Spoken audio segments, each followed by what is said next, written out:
Why, hello there everyone, and welcome to this new tutorial on my YouTube channel. I have announced that I would make a tutorial answering questions, or make a video answering questions of yours that you've put into the comments that I can't really answer with a simple comment myself.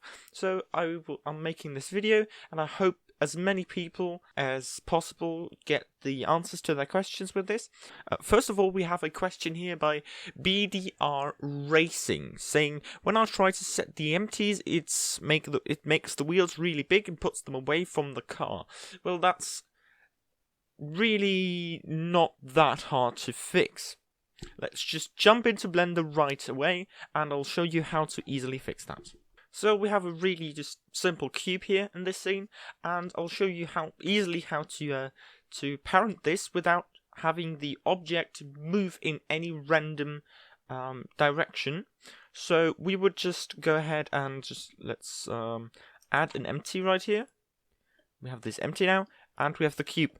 And usually, as I told you in the tutorials, you go over here, left click and drag it down, hold shift, and it's parented. In most cases that works, but in some cases the object has some sort of transforms to it applied-ish. I don't know how to describe it properly, but when you parent it to a different empty or to an empty at all, it kind of resets those transformations and the object gets moved away, gets scaled, gets rotated, some stuff like that.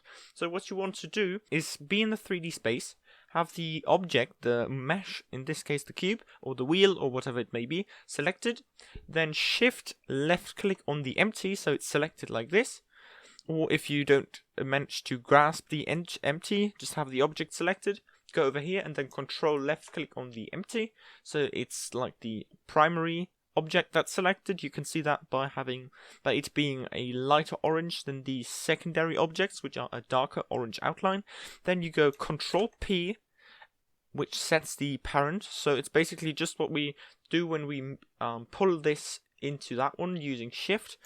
But we want to hit Control P and then click Object, Keep Transform. This will keep the transformation that this object has right here to exactly what it is right now and will not change anything about it or reset anything.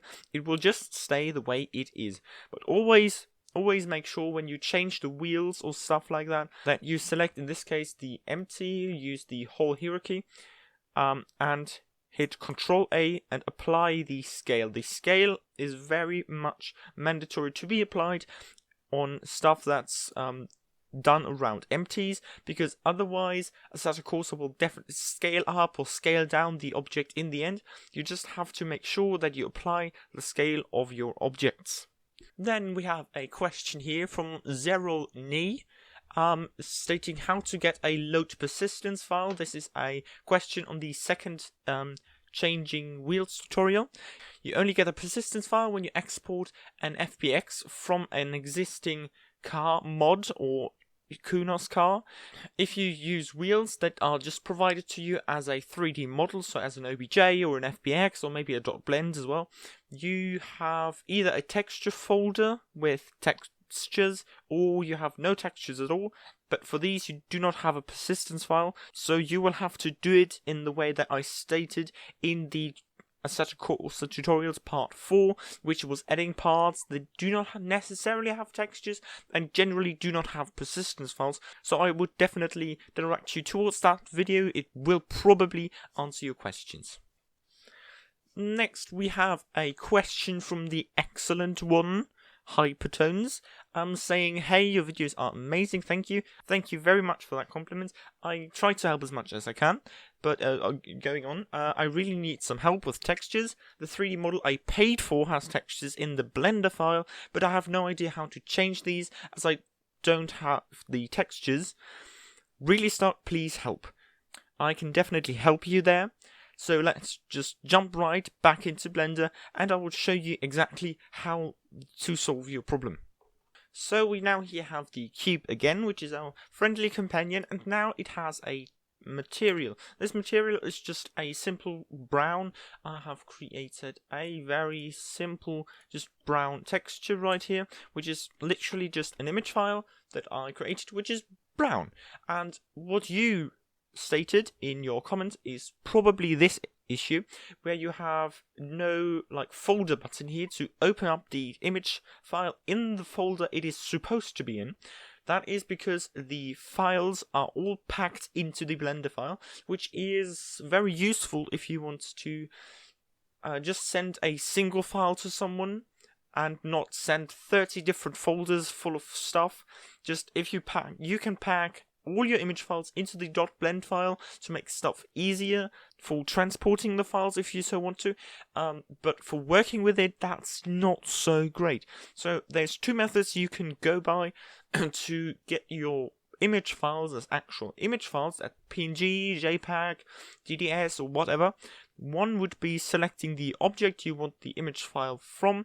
You can just click the button right here that says unpack item, and I would definitely recommend using the write file to current directory, which puts the image file into the same directory as the .blend file is saved.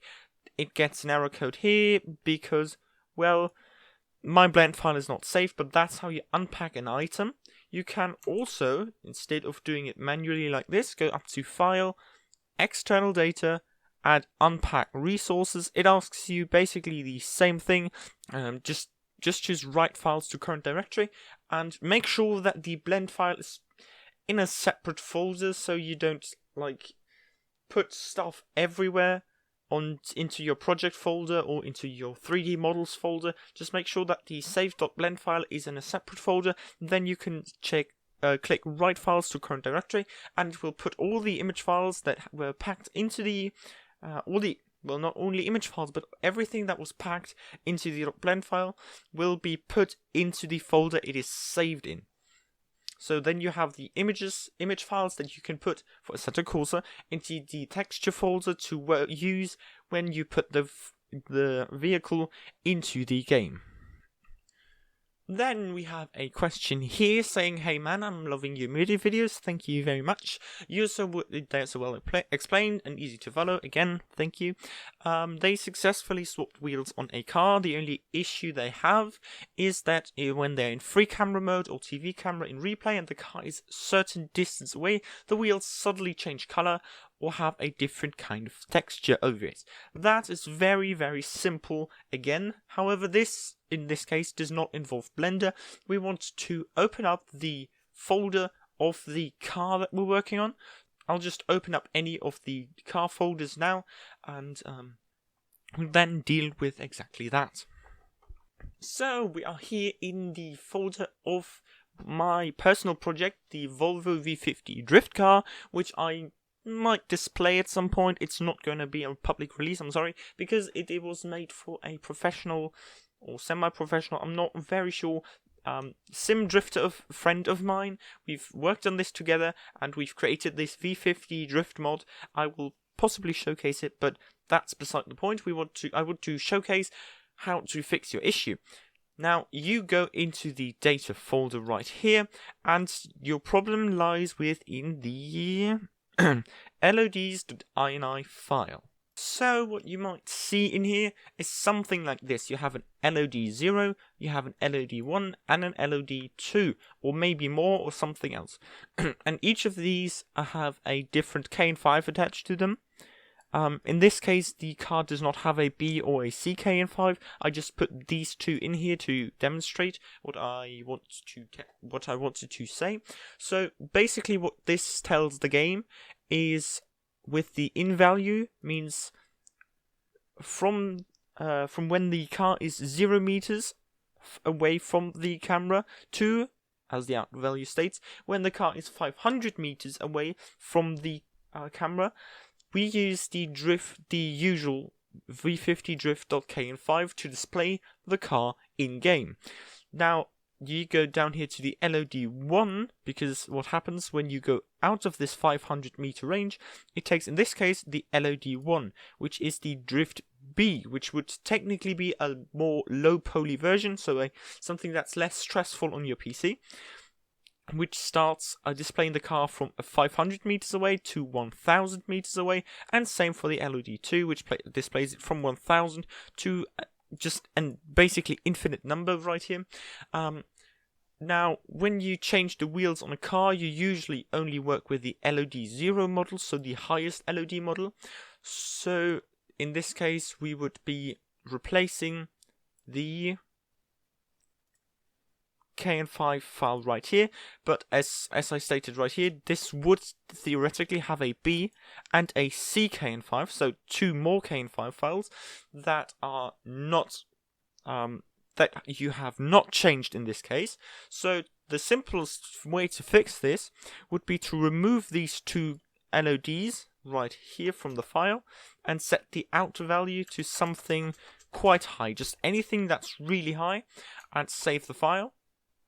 Then close it, and in the cars folder where the KN5 is saved, delete everything but the base KN5, so the LOD files, and then you should be good to go and always have your car displayed as you want it to be displayed. Then we have a little bit of an older question from YKHU36 saying, when I press drive it says unexpected error, can you help me? I can't really help you, but I can help you troubleshoot a little bit. You usually don't only get an error message in Assetto Corsa, but when you close it up and you go back to the content manager, you also get an error message, which will further help you with figuring out what went wrong, because just saying I have an error message doesn't give me enough to help you with. Sadly, I would love to help you more, but I really can't. Usually you have a pop-up message here in the content manager that says roughly what's wrong with the car. If that doesn't help, there is a way to analyze what problems may occur with the vehicle. For that, you want to go over into the content tab up here. And here we have, in this case, the Volvo V50 TT8, which is the drift car. And down here you have an analyze button. If you click that, it will tell you usually what the errors is. In this case, the sound we're using has a way to different RPM limit basically as the car, but that's nothing major. If there's like big problems with the sound or with some other parts like tires or something, it will most likely tell you all the issues you have right here, and most of the time the fix it button over there fixes that. However, if you have a sound issue, then I would recommend you go ahead and click on replace sound down here and choose the sound file, choose the original car. So for example, I'd make a mod based on this Supra Drift. In this case, I would, and it has sound issues. I go to replace sound. I go to all. I search for Supra, and choose the Drift Supra and hit OK. So that's how you solve sound issues. Usually, it's just that easy. I don't know why it has the problem with the sound once you change something on a 3D model. I don't know. However, that's how you easily fix that. There's also some issues that were stated with the windows being weird or the interior being transparent, which was an issue on the original BMW E92 that we made in the tutorial as well, and I've only noticed afterwards, so I'm very sorry that I hadn't put that in. But if you do work on a model, most of the time the glass fucks itself. And by that I mean if we go in here and we right click to select the object, we go over here in the object tab, we have a cast shadow up here which can stay true or can be false. It doesn't really matter. Just if you have it on false, it takes less resources from your hardware. And then the important part is the is transparent one, which needs to be set to true. Otherwise the game thinks that the texture which is used for the lights is not fully has not full opacity, so it's transparent.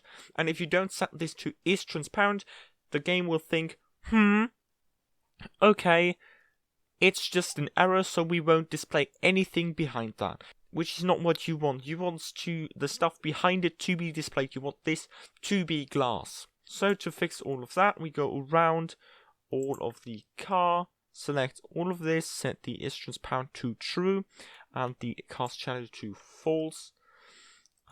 However, please do make sure that you don't only work on the damaged ones, because right now, as you can see over here, I have selected the glass left, the damaged glass left, and you don't necessarily want to only have the damaged glass, because, well, damaged glass is cool and all. However, we want the actual window to also be transparent, so you will have to find the perfect demesh right here, and then open up the basically material tab and set the is transparent to true and the cast shadow to false.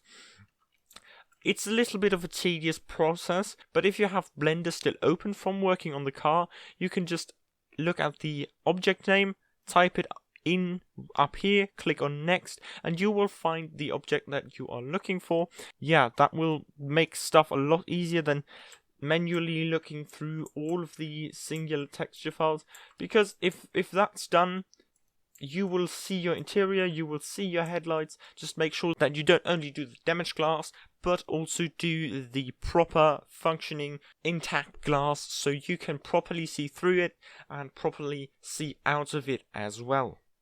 Then we have another question from Beppy? I don't know. I'm sorry for probably mispronouncing your name. Saying, hello, great tutorial, helped a lot. Again, thank you. But I'm having a problem. I can't get my car FBX file to load into the KS editor. Do you maybe know why? There's a few reasons. It could be because the meshes have too many vertices, because Assetto Corsa and KS editor have a limitation on how many vertices a single object can have. Explaining it simply, you search for the most detailed objects you can find in the scene just by eye. You can't really sort by it, I don't think. Just search for the most detailed objects, select them, hit tab to go into edit mode, then hit A to select everything, P, and then select separate objects. That's the easiest way to separate the objects and avoid this overcomplication of the meshes for KS editor. I've made an absolute mess of the explanation during the initial recording, so I'm recording this afterwards, so it's just a bit easier to understand. Now there's a second reason that I've personally experienced, which prevents you from importing an FBX file into KS editor, and it's something really annoying. It's because it's something so small. It's the name of your folders. You cannot have a folder name with anything but the letters and numbers. Nothing else. You want an accent? No. You want a question mark? No. Exclamation mark? No. No symbols, only letters and numbers. Anything else will stop KS editor somehow from importing the FBX file. Now, there we are at the end of the video. I'm sorry for not being able to answer all the questions. Some I just didn't put in because I don't know the answer. I'm very sorry that I really can't answer everything, but please go ahead and search through forums, ask in forums, because people generally are very open to helping in communities like this. And if you have an issue, most of the time someone is gonna come up to you and say, "Oi, you do it like this, and if that happens, then this is to do." I'm really just a beginner who's trying to find their way into the whole thing, but I hope I could still help some people. I'm again sorry for every question I couldn't answer, but yeah, I hope you enjoyed the video anyway, and I hope I could help some people. And until next time, I wish you all a good day, stay safe, and goodbye.